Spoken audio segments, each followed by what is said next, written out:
찬송가 287장을 부르심으로 새벽기도에 시작하겠습니다.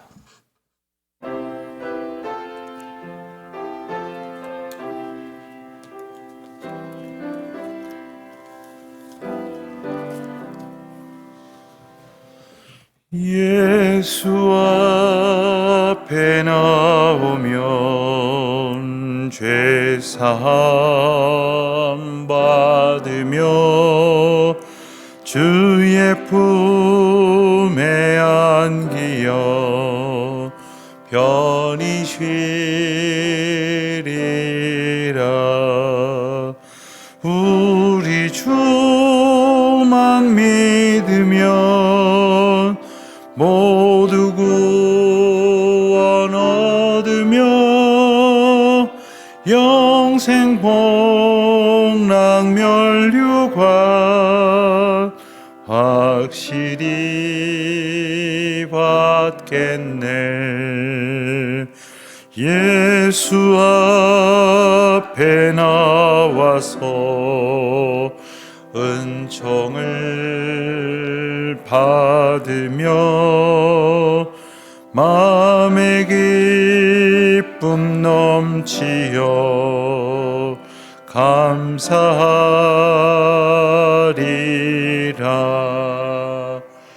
우리 주만 믿으면 모두 구원 얻으며 영생 복락 면류관 확실히 받겠네. 예수 앞에 설 때에 흰 옷을 입으며 밝고 빛난 내 집에 길이 살리라.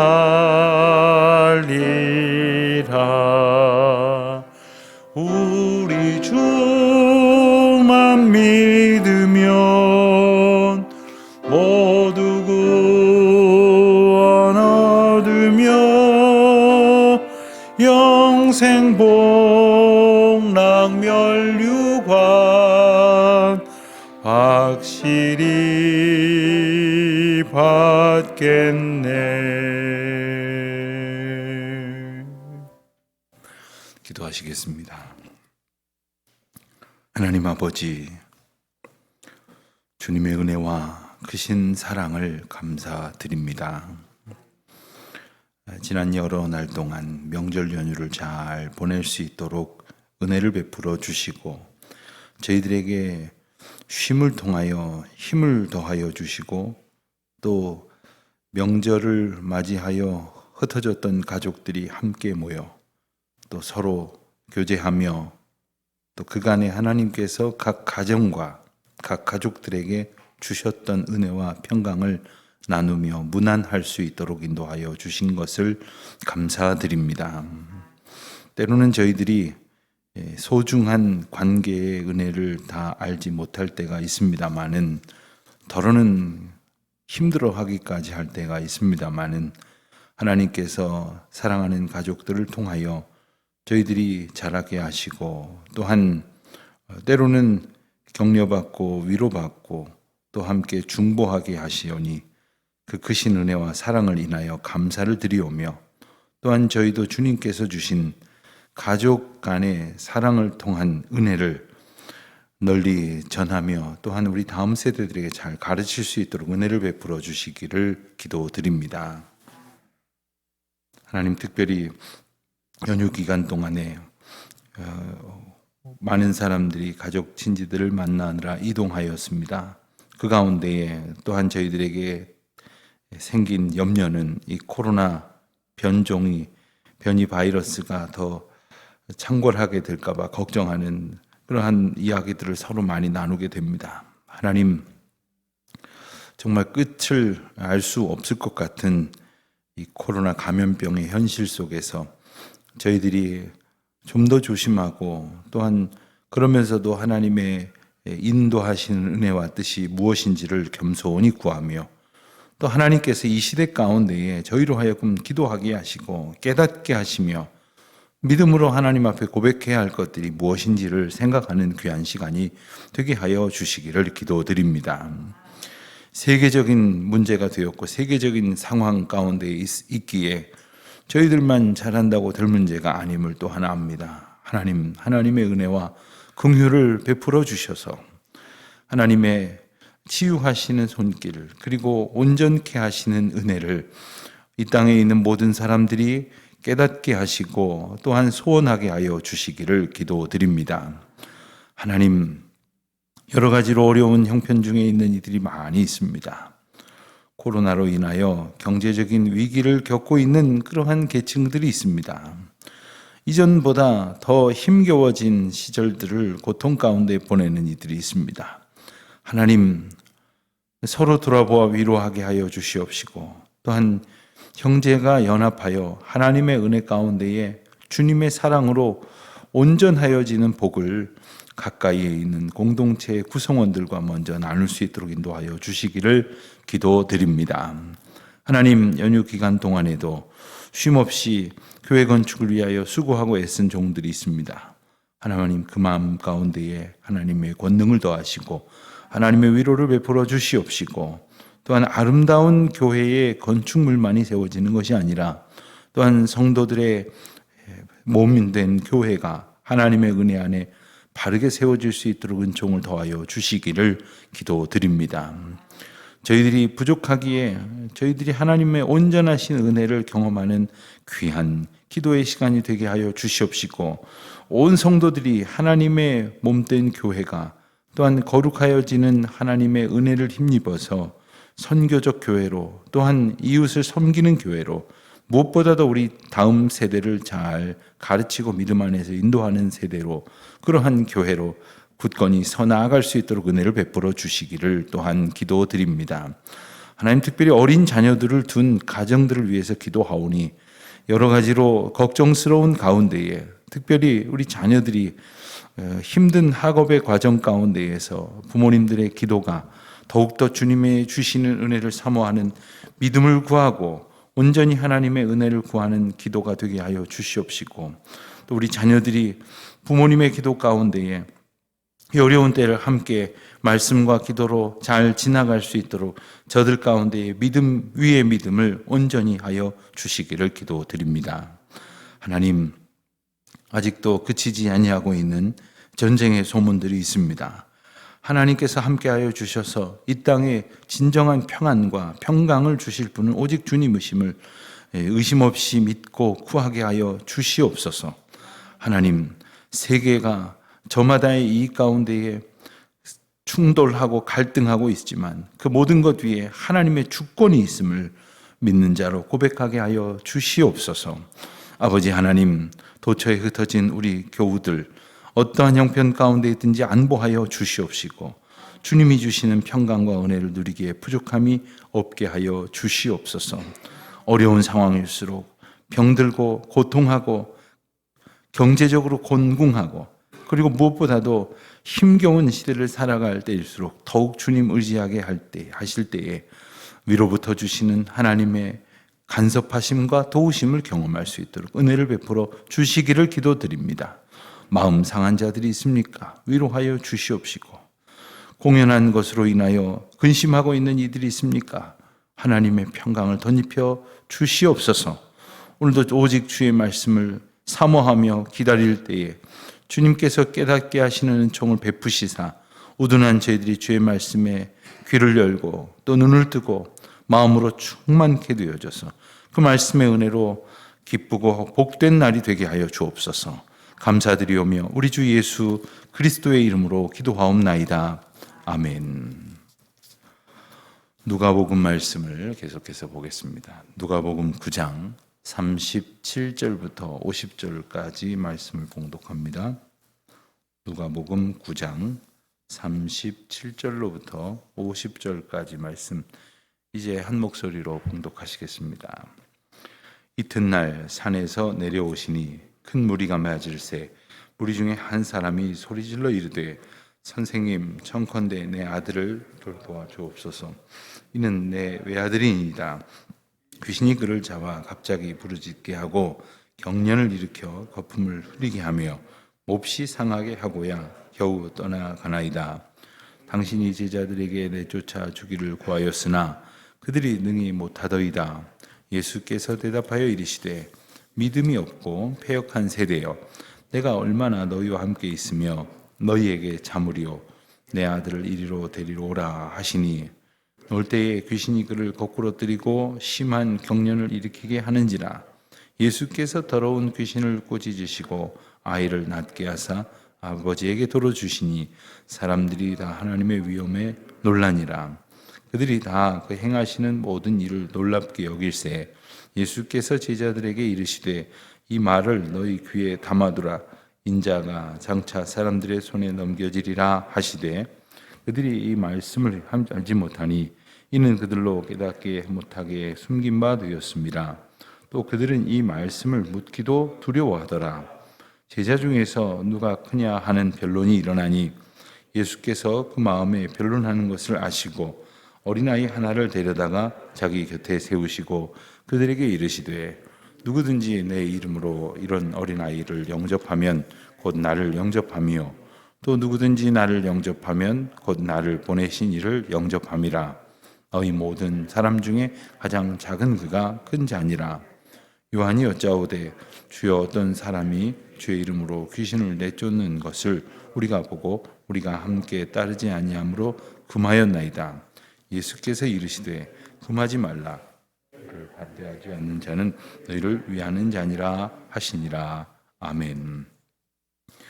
오늘 말씀에는 구분을 하자면 이제 몇 가지로 나뉘어지는 에피소드가 있습니다. 우선은 이제 귀신 들린 아이 하나를 아버지가 데리고 와서 고쳐주실 것을 예수님에게 요청하는 그러한 기사가 나오고 거기에 대해서 예수님께서 고쳐주시면서 단지 이제 아픈 아이를 고쳐주시는 것뿐만 아니라 그 고치시는 사건을 통해서 일러주시는 메시지가 있습니다. 우선 37절 말씀을 보면 이튿날 했습니다. 이튿날을 여기서 이튿날이란 바로 앞에 나오는 어제 우리가 함께 본 변화산에서의 예수님의 변모의 사건 그 다음 날이라는 뜻입니다. 그 일이 있어진 후에 이런 일이 있습니다. 그 시점을 이렇게 설명을 하고 있는 것은 그만큼의 이제 연결성을 가지고 있다 이렇게 말할 수 있겠습니다. 그런데 이 데려온 아이는 이제 한 아버지가 데리고 온 그 아이는 외아들이라고 했으며 그리고 그가 겪는 그러한 고통의 상황을 아주 자세하게 39절의 말씀처럼 묘사를 했습니다. 그리고는 예수님께 이렇게 부탁을 하게 된 이유가 당신의 제자들에게 내쫓아 주기를 구하였으나, 그러니까 적어도 이 귀신 들린 아이를 둔 아이의 아버지는 굳이 예수님이 아니더라도 예수님의 제자들에게만 데리고 가더라도 고침을 받을 수 있을 것이라는 정도의 믿음을 가지고 있었다라고 볼 수가 있겠습니다. 오히려 이 귀신 들린 아이를 둔 아버지는 오히려 이런 믿음을 가지고 있는데 제자들은 능히 쫓아내지 못했다 하는 겁니다. 여기에 대해서 우리는 만약 여기까지만 본다면 무슨 이유가 있었을까? 혹시 제자들이 쫓아낼 수 없을 만한 정도의 문제가 아닐까? 뭐 이런 식으로 어떤 그 상황에 대해서 이유를 달려고 할런지 모르겠습니다. 그러나 41절에 보면 예수님께서 여기에 대해서 답하시기를 믿음이 없고 패역한 세대여 했습니다. 믿음이 없고 패역한 세대여.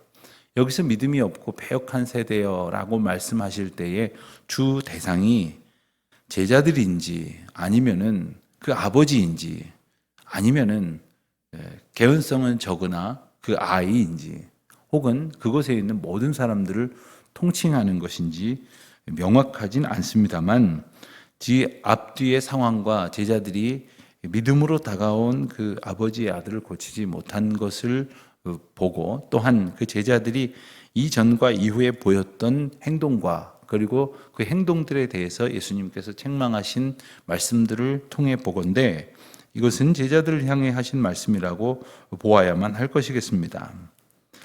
그리고 내가 너희와 언제까지 함께 있으며 언제까지 참아야 하느냐라는 말씀 가운데에 지금 제자들이나 그리고 이 상황을 보는 사람들 그리고 이 상황을 오늘 이 시대에 읽고 있는 우리 모두가 가지고 있는 그러한 우리 스스로의 문제들이 무엇인지를 보게 하시는 말씀이기도 합니다. 그리고 그 아이를 데리러 오라 하시면서 지금 이 문제가 단지 믿음이 없다, 패역하다라고 야단하시는 것에 국한되는 것이 아니라 예수님께서는 언제나 당신의 자녀들이 고통 가운데 있기를 원치 아니하시는 그 마음을 분명하게 보여주십니다.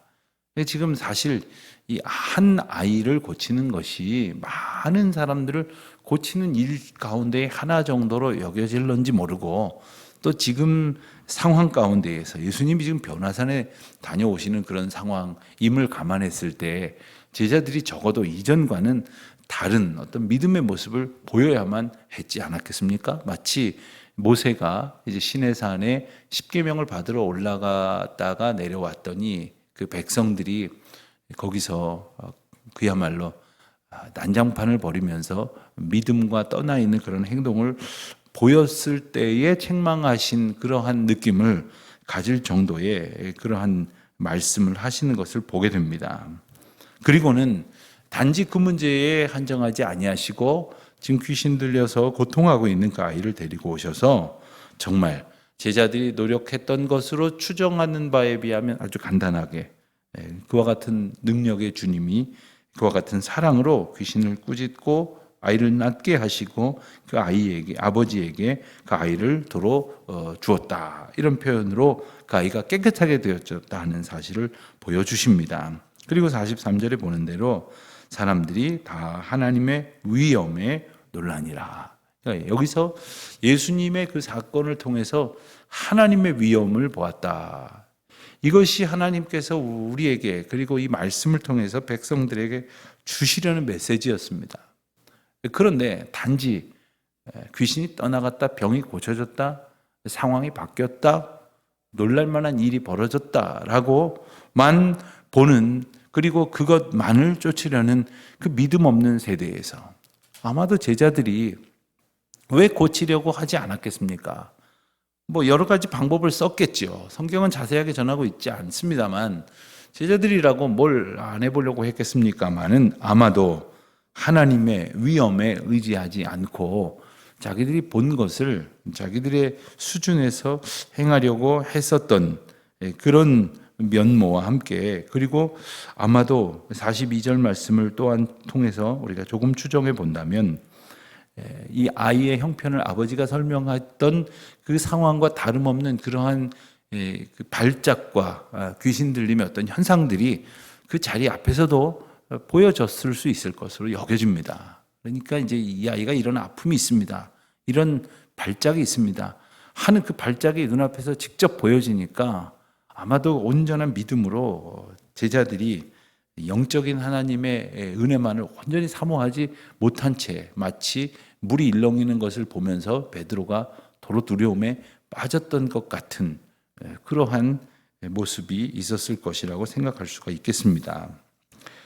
자, 43절 하반절에 보면 그들이 다 행하시는 모든 일을 놀랍게 여길세. 그들은 지금 놀랍게 여기는 그때에 예수님께서 말씀을 하십니다.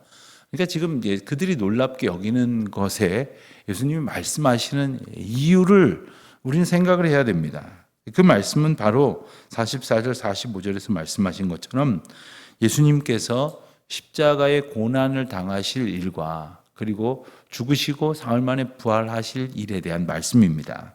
이 말씀은 9장 22절에서 우리가 이미 보았던 것처럼 이미 예수님의 순환 예고가 베드로의 신앙 고백 이후에 있었습니다만은 누가복음만을 기준으로 했을 때는 두 번째 순환 예고에 해당이 됩니다. 그리고 저 뒤에 가서 한 번 더 나오니까 복음서에 각각 공이 세 차례씩 이 순환 예고가 기록되어져 있음을 보았을 때에 이미 말씀하신 것을 다시 한번 반복하시는 의미가 있다는 것이죠. 반복하실 만큼 강조하시는 의미가 있다는 것도 또한 생각할 수 있게 될 것이고, 그리고 바로 이 상황 속에서 이 엄청나고 놀라운 하나님의 위엄을 생각하고 다 놀라는 그 시점에서 말씀하신 것에 우리가 주목할 필요가 있겠습니다. 그러니 즉 예수님의 고난 예고, 그리고 십자가에 죽으시고 부활하실 일에 대한 예고는 바로 그들이 깨닫는 하나님의 위엄과 무관하지 않다는 것입니다. 이것이 하나님의 행하시는 일이요, 이것이 예수 그리스도께서 오셔서 행하실 가장 주된 사역이라고 하는 사실을 일러 주시는 겁니다. 즉 이후에 벌어질 예수님의 고난은 힘이 없어서 당하는 것이 아니라는 말씀입니다. 그들이, 제자들이 나중에 예수님의 고난을 보면서 떠나간 이유가 무엇입니까? 대단한 역량 있는 우리의 리더인 줄 알았는데 이렇게 힘없게 무너진다는 말인가? 하고 실망하는 거죠. 자기들이 기대했던 것과 다른 모습이기 때문에 자기들이 가졌던 어떤 여망을 다 버리고 떠나가 버리는 거죠.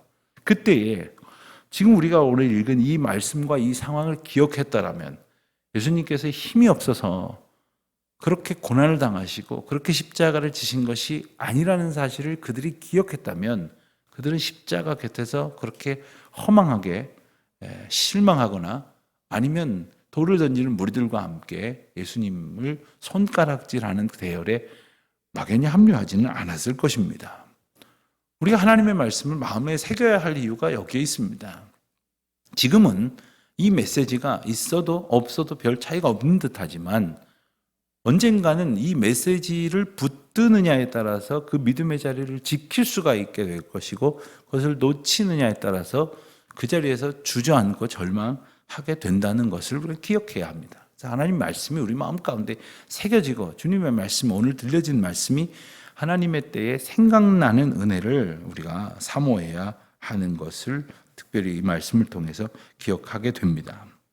하나님의 계획 가운데 있었다고 하는 사실을 다시 한번 말씀하시는 것입니다. 3번씩이나 순환에 대한 예고를 말씀하시고 복음서가 각각 이것을 기록하고 있는 이유가 무엇이겠습니까? 이것은 우발적으로 되어진 일도 아니고, 그리고 정치적으로 수세에 몰려서 어쩔 수 없이 벌어진 판세도 아니며 하나님의 궁극적인 섭리와 계획 속에 있었던 것, 특별히 예수님께서는 당신의 순환을 사람들의 손에 넘겨진다라고 표현을 하십니다. 이것은 이사야 53장에 나오는 이 순환 예고에서 나오는 표현, 많은 사람의 죄 때문에 죽음에 넘겨진다라고 말씀하신 그 표현과 맥을 같이 하는 것이고, 사람들이 예수를 끌어간 것이 아니라 하나님이 구원의 역사를 이루시기 위해서 독생자 예수 그리스도를 내어주신다고 하는 하나님 주권 가운데 일어난 일임을 분명히 또한 말씀하시는 것입니다. 그럼에도 불구하고 45절에 보는 것처럼 그들은 이 말씀을 알지 못하였다 했습니다. 깨닫지 못하였다 했습니다.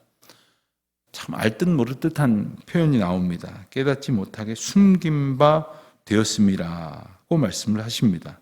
또 그들은 이 말씀을 묻기도 두려워하였다라고 말씀하십니다. 그러니까 지금 그들의 믿음 없음과 그들이 그 말씀 가운데에 그 뜻을 충분히 이해하지 못하고 있는 그러한 상황을 우리가 어떤 관찰자적인 입장에서 보게 되지 않습니까? 그것은 바로 우리가 이 메시지를 끊임없이 듣고도 끊임없이 이 말씀 가운데 거하면서도 우리가 그와 같은 믿음 없는 충만한 은혜로 이 말씀을 받지 못하고 있는 형편에 있음을 또한 일깨워 주시는 것이기도 합니다. 오늘 말씀의 3번째 에피소드라고 할 수 있는 것은 바로 제자들 중에 누가 크냐 하는 변론, 즉 논쟁이 일어났다 하는 말씀입니다. 46절부터 48절까지 나오는 간단한 말씀이지만 여기에는 대단히 놀라운 그 당시의 제자들의 그 수준과 또 예수님께서 여기에 대해서 말씀하시는 분명한 메시지가 있습니다. 우리나라도 다른 세계의 문화권과 큰 차이가 있겠습니까만은 특별히 그 서열이 굉장히 중시되는 그러한 문화권입니다.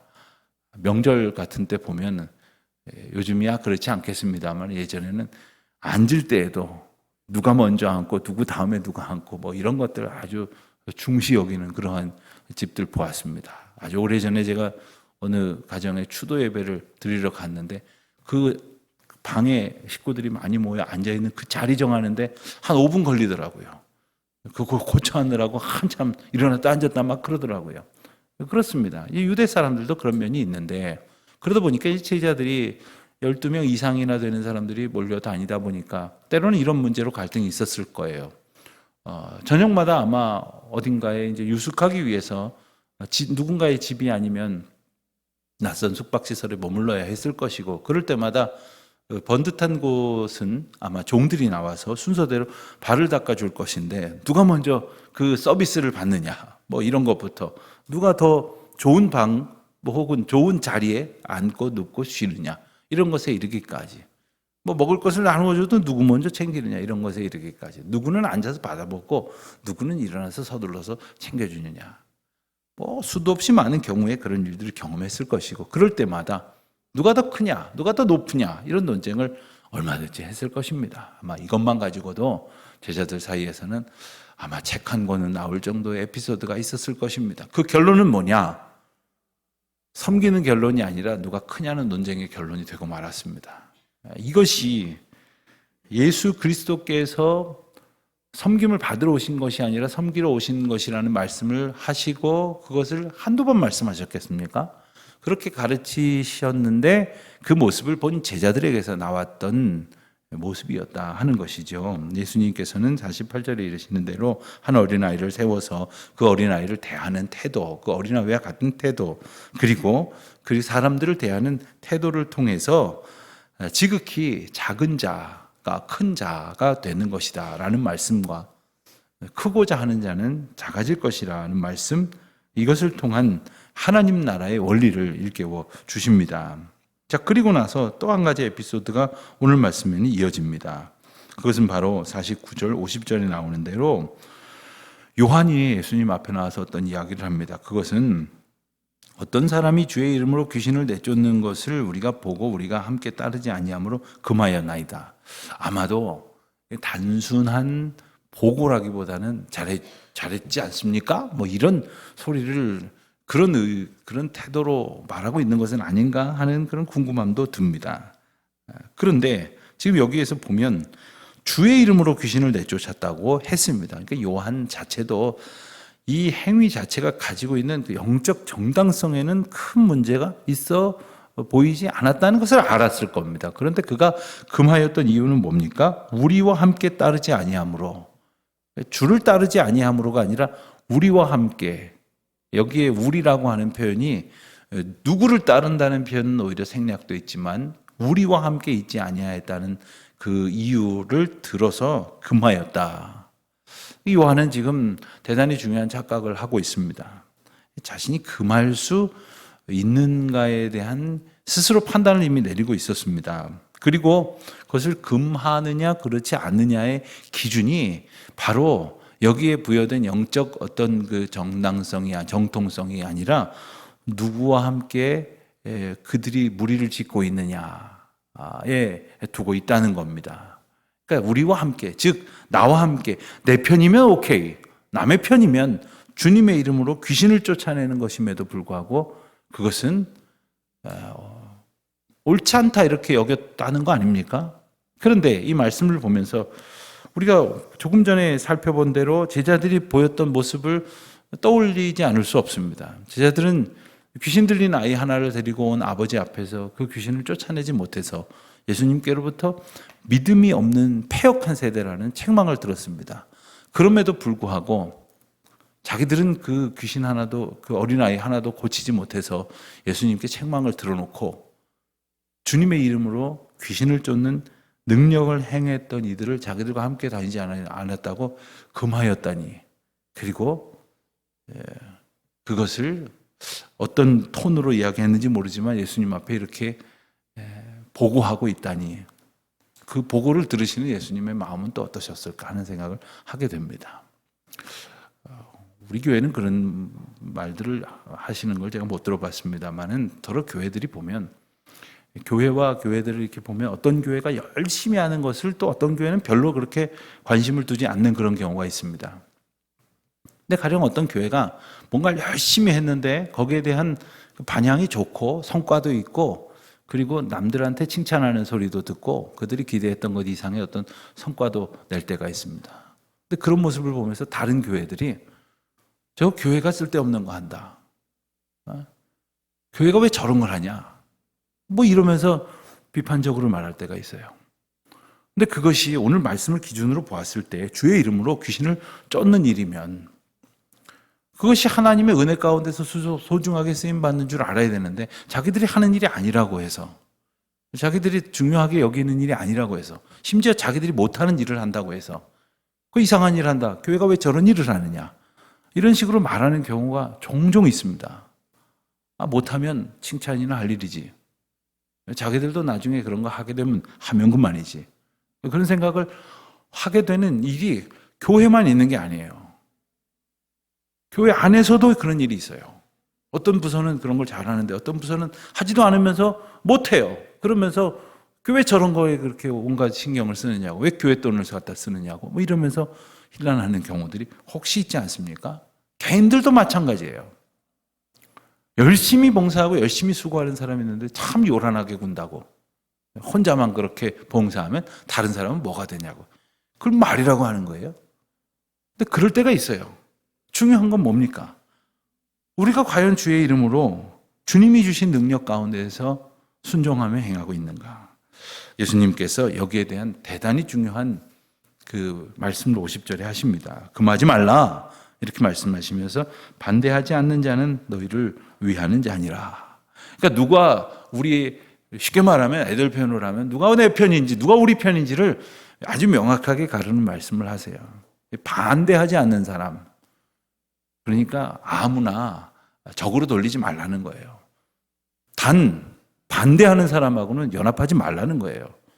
대단히 중요한 원리가 여기에 나오는 겁니다. 누가 나와 함께 하나님의 일을 도모할 사람인가? 반대하는 사람이 나하고 이런저런 인연이 가까운 사람이라고. 또 함부로 연합하지 말라는 말씀도 되는 겁니다. 우리가 하나님의 뜻 가운데에서 기준이 뭐냐는 것을 생각하는 거예요. 하나님이 기준이에요. 그러니까 내가 이렇고 저렇고 하는 걸로 친소관계를 따져서 하나님의 일을 함께하고 말고 하는 문제가 아니라는 거예요. 주의 이름으로 행하는 자들. 그가 혹시 지금 나와 함께 있지 않다 하더라도 그를 반대할 일이 아니라는 이 말씀을 우리가 깊이 새기면서 우리의 생각대로 함부로 남을 판단하고 또 연합과 혹은 분리의 기준으로 삼는 것이 아니라 언제나 주의 이름으로 우리가 하나님의 일을 함께 하고자 하는 소원함 가운데에 맡겨주신 사명을 잘 감당하는 저와 여러분 되시기를 주님의 이름으로 축원드립니다.